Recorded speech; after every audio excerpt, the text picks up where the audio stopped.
In the name of Allah, the most merciful, the most compassionate. Time is one of the greatest blessings Allah has given us, yet, it is also one of the most neglected. Every second that passes never returns. Allah swears by time in the Quran, by time.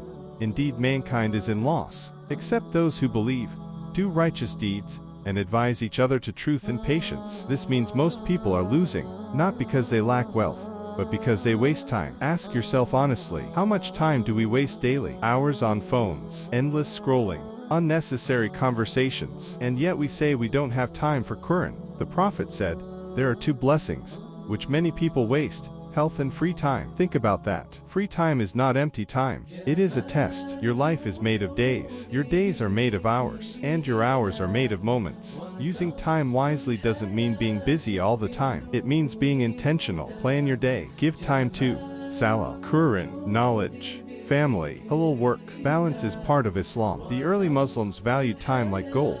Some of them would say, I have never regretted anything more than a day in which the sun set, and my life decreased. But my deeds did not increase. Life is short. Death is certain. The question is, what are we sending forward? On the day of judgment, we will be asked about our time. Where did you spend your youth? How did you use your life? There will be no excuses. Start now, not tomorrow, not next week. Right now. Make sincere intention. Even small steps matter. Replace bad habits with good ones. Instead of scrolling, read a page of Quran. Instead of wasting hours, listen to beneficial knowledge. Instead of doing nothing, make dhikr. Do not let Shaitan convince you that you have time, because time is passing. Use your time wisely, because once it's gone forever. May Allah make us among those who value their time, and use it for His sake. Ameen.